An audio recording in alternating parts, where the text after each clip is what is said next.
hera ala kan di hera doko ko biye dombay an yere ma au ka domba au kelin domba te o ambe ka dombay c'est mimbe ka ka kumina ka dugula o tamashende Kaira Malion Bella Hakina Mimbe, président de la transition,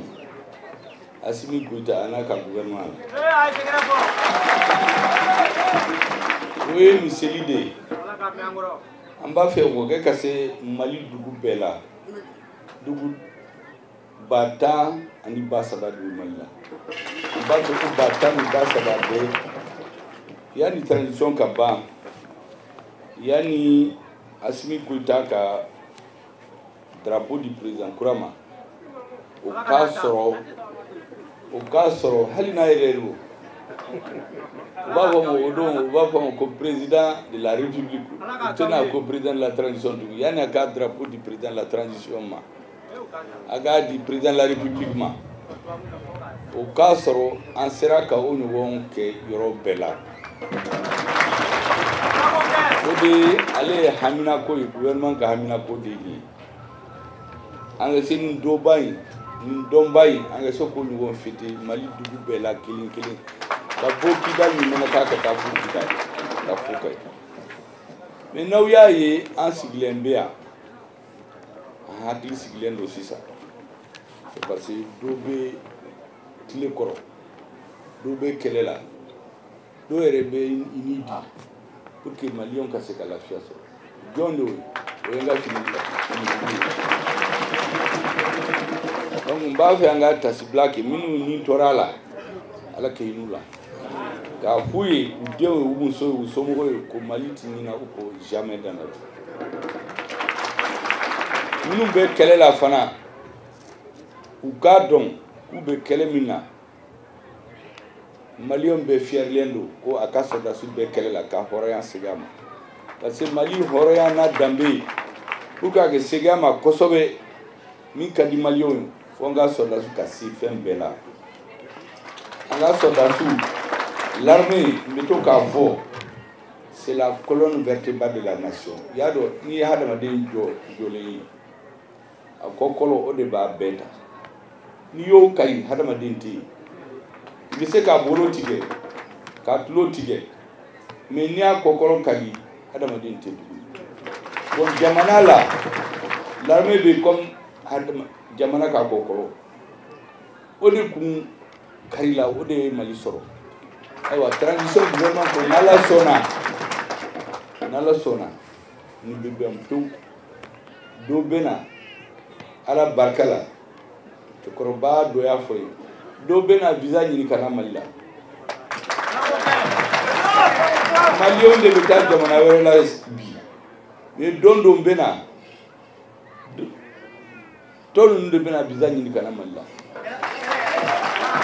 amba fe Assimi Goïta ba fe gouvernement de la transition ba fe avec ketande oye kele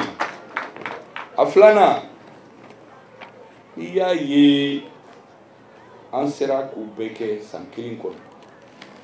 ka jamana fla ambassadeur gen ka assise nationale ke ka do ka radio na ka télévision datu ka embargo supporter ka ma do na mina na fanta do na muna ku fa na mune ula sigu ka so ka tla ka ko ONG de minum be mo ko hakili shwen ku fa na gwe ONG mi hakili ka ni ka toy malla katla ko beke san kilin kono kata jamana baw pour défier bien centre la voie pour Nations Unies kata kuma foya wo shi kun dalelo san kilin kono jamana kilin jango Afrique jamana abe soko ke san kilin kono Mali yake mais o keramuna au de yake o peuple de yake non kuma so ateke o n'i y'a ye gouvernement farinya ka kuma dɔw fɔ ka fɛn dɔw kɛ c'est k'a ba dɔn k'a ka peuple b'a kɔ o de kama président de la transition bɛ to k'a f'an ye an ka fanga a centre de gravité a sinsin bere yɔrɔ yɛrɛ o ye peuple de ye a kana bila maa si la ko parce que e élira ou bien marifa b'i bolo e de ye jamanatigi ye jamanadenw de ye donc aw ka soutien aw ka apport ko gouvernement sera ka nin bɛɛ kɛ o ye kelen mais pour que o ka se ka kɛ o cɛfarin de ka sɔrɔ jamana ɲɛmɔgɔya la n'o tɛ Mali ye jamana kelen soldats kelen population kelen kɛlɛ in bɛ Mali la mais pour que sisan Malien fiyɛlen don parce que jamana ɲɛmɔgɔ kura de sɔrɔla o ni jamana ɲɛmɔgɔ ma farinya ka fɛn dɔw kɛ n'aw ye mɔgɔ bila aw ɲɛ c'est que a kan ka farinya ka ko dɔw kɛ aw bɛ taa fo 7e étage la ka min ye ale kan k'o ye a sigilen o de ye ɲɛmɔgɔ ye an y'o de sɔrɔ donc gouvernement min bɛ Mali kunna sisan cɛfarinw de don u tɛ siran maa si ye ni Ala kɔ ni Mali jamana kɔ ne tora k'a f'u ye an tɛ siran maa si ye an bɛ siran Ala kɔ an bɛ siran Maliyɛn jamana kɔ n'aw y'a ka yamaruya d'an ma an tɛ siran maa si ye u tora ka mɔgɔw bagabaga ka Africains bagabaga u ka hɔrɔnya bɔ su la o banna pewu en tout cas Mali la tant que gouvernement in bɛ yen o tɛ kɛ fili ye min bɛ ka k'aw fɛ bi i y'a fɔ kunun bɛ segin a kan waati dama dama tun bɛ yen Mali la hali n'an y'a mɛn ko terroriste bɛ yɔrɔ dɔ la n'an b'a fɛ ka taa f'an ka yamaruya ɲini jamana dɔw fɛ n'u sɔnna an bɛ taa n'u ma sɔn an tɛ taa hali n'an ka dugu bɛɛ bɛ jeni bɛɛ bɛ sa soldats bɛɛ bɛ fa mais bi bi in na Ala n'aw ka barika la o banna pewu yɔrɔ si tɛ Mali la ni Assimi Goïta ye instruction di k'u ka taa o yɔrɔ la ka mugu ci Mali jugu la o yɔrɔ tɛ yen min tɛ se k'a kɛ yɔrɔ min na bi an tɛ yamaruya di maa si an tɛ yamaruya di peuple fɛ ani Ala fɛ n'u ye yamaruya di maa si tɛ se ka sigi a ka jamana kɔnɔ ka instruction di a ma an k'a kɛ o banna pewu dɔw fana bɛ yen komi an tɛ kuma mɔgɔw ɲɛna kan tɛ se fɛn la fɛn dɔw bɛ yen an ɲɛ b'u la an ɲɛ b'u natɔ la mais a ye muɲu dɔɔni n'Ala barika la ne de y'a fɔ président n'a nɔfɛmɔgɔw ani soldats ministre de la défense olu ye Mali transition mɔnɛbɔdenw de don u bɛna mɔnɛbɔ Mali la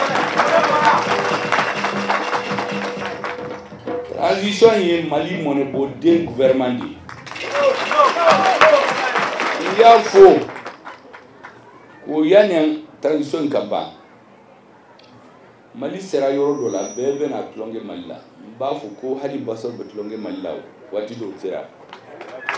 Mali ye banabaatɔ de ye bi bi in na Ala barika la a sigira Ala barika la ni aw barika la an b'a fɛ yanni transition ka ban a ka wuli k'i jɔ ni Mali y'i jɔ a ka taama n'a taamana a ka boli n'a bolila a ka boli Afrique jamana dɔ ɲɛ an b'o de fɛ yanni transition ka ban Ala barika la a bɛ kɛ fana o de kama an bɛ baara o baara la parce que fɛn fila bila hakili la a bɛ kɛ parce que Ala barika bɛ transition la aw b'a soutenir o ye kelen a filanan ɲɛmɔgɔ ɲɔgɔn de sɔrɔla min tɛ siran a tɛ tamaki maa si la ni Ala ni aw tɛ o de kama an bɛ aw de ka bila la o de kama an b'a fɛ yanni transition ka ban ni cérémonie ka se ka kɛ dugu bɛɛ la kelen kelen Mali kɔnɔ pour que o ka kɛ pour que k'aw hakili jigin wari min ye nin dilan sɔrɔla cogo di 2021 gouvernement ka budget bɛɛ la gouvernement y'i cɛsiri a ye mission dɔ annulé ministre tɛ taa mission la a ye ministre ka avantage dɔ tigiw la hali sara augmentera ministre ka sara kan ka augmenter o ye charia de et président ko akana ke parce que gɛlɛya bɛ Mali la sisan n'a fɔra ɲɛmɔgɔ b'a ka dɔ fara ka sara kan o man ɲi tulo la donc économie bɛɛ faralen ɲɔgɔn kan gouvernement bɛ essence min ni jeni dugu kɔni ani taamaw la ani mission la o bɛɛ faralen ɲɔgɔn kan o ye miliyari 100 de sɔrɔ la o miliyari 100 in na miliyari 50 o de dira armée ma kan ka kɛlɛminɛnw san ka di n ka sɔrɔla san ka di an ka cɛfarinw ma an tila k'a lajɛ tuguni an ko tant que lakana ma sabati dumuni tɛ se ka kɛ sali tɛ kɛ école tɛ foyi tɛ ni lakana tɛ n'a fɔra ko mɔgɔ bɛ mugu ci dongo dɔ la yɔrɔ dɔ la mɔgɔw tɛ se ka foyi a ye miliyari 20 ta ka fara kan o kɛra miliyari 70 o dira armée ma maintenant min tora an y'a tila la jamanadenw kan ka hami ɲɛnabɔ o de la wari dɔ sɔrɔla 5 miliyari o dira primature ma ko primature k'a lajɛ baara jumɛn de bɛ se ka kɛ Mali la an ma taa yɔrɔ si ɲininkali kɛ yɔrɔ si parce que président y'a fɔ conseil des ministres la l'armée kɔfɛ lakana kɔfɛ gouvernement ka baara fɔlɔ-fɔlɔ ye nin ye hami min bɛ maliyɛnw la u ka mɔnɛ bɔ maliyɛnw la Assimi Goïta de y'a fɔ o tuma ta an ma taa yɔrɔ jan an ka wari sɔrɔ dɔrɔn an y'a lajɛ ka bɔ Kidali mɛnɛ ka fo Kayi n ko gouverneur ma comme a tɛ se ka bɛɛ bɔ a y'a lajɛ aw yɛrɛ ka yɔrɔ sugandi ni ji tɛ min bolo président bɛ ka ji di maa caman ma mais an b'a dɔ fara président ka baara kan tuguni handicapé dɔw bɛ yen minnu tɛ se ka taa école la sen t'u bolo k'olu fana dɛmɛ yɔrɔ dɔw bɛ yen aw bɛ k'a fɔ sisan ko dɔgɔtɔrɔso t'aw bolo yɔrɔ dɔw la dɔgɔtɔrɔso b'u bolo mais foyi tɛ yen hali malibaatɔw tɛ se ka taa ko ambulance ka sɔrɔ donc ne ko n ka mɔgɔw ma aw kana taa yɔrɔ jan comme an ka président y'a fɔ ko maliyɛnw ka hami o de y'an ka priorité filanan ye défense kɔfɛ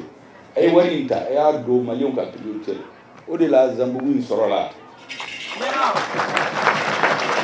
a taara fɔra an ye Bamako ko dugu dɔ bɛ Mali la hali ka mariage célébrer a bɛ k'i ye yɔrɔ dɔ la parce que ji tɛ yen ko kɔni ye baaraba de ye o tuma n'o kɔni don n'Ala sɔnna yanni san 2 mariage kɔni bɛ sabati o jamana la o de la an nana nin jɔ yan a ye n b'a fɔ addiction sommaire tuyau de bɛ taa n'a ye yɔrɔ caman la an taara ni misiri la parce que misiri ye bɛɛ ta yɔrɔ ye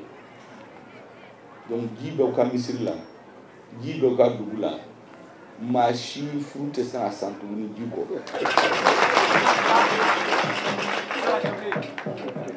o de kama n ko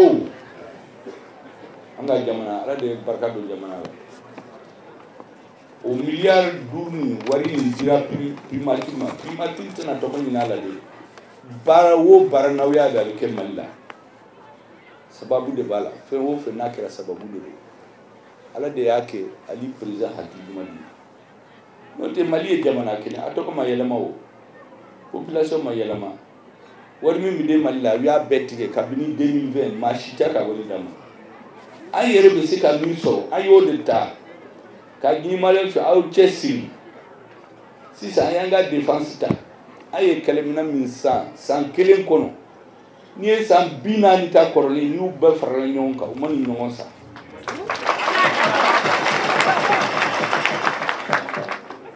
a bɛ san 3 bɔ yanni an ka taa yɔrɔ la an bɛ yamaruya ɲini jamana dɔ fɛ biɲɛ tɛ yamaruya ɲini maa si fɛ ni Ala ni Mali peuple malien tɛ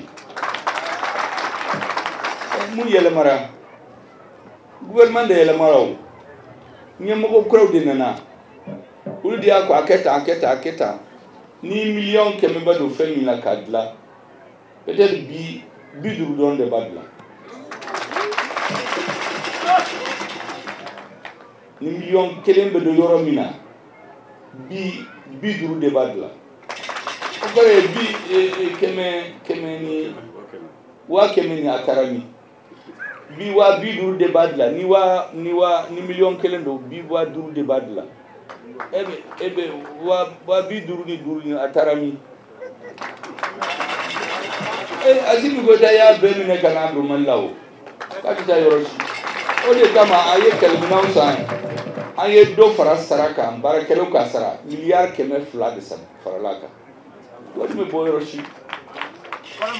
donc ne ba fawye min be ka kayam forage minum bede malila primature togola mais Mali gouvernement togola ani président hakina togola forage keme bina ni woro o de bina dlamala na laso yor chamala daile la mais bien ya cérémonie ke dron kayira malien la abe daile zambugu me ni tamashende ka fa ba ke yor keme ani bina ani woro la katla ka ambulance ni équipement sanitaire sans ka tan yor chamala kabo yafu kabo mopti kabo menaka kata fukai otuma ni gidi mogoma ni saniara ni furu sera kasiki kanye ato tora bara ni kadwauke na uye dwauke na gouvernement ma aka fariya soro ka do fara hakika jamana bena jaya ni jamana jaya o ba soro aw dew aw mokew abena jaya ulude o di kam beto ka fo ko génération i ka devoir bi ka no minora génération min be fanga la bi u ka devoir folo ka ke u dew nu mu dew ka ke Mali be jaya bi ka tema Afrique jamana be ka hakina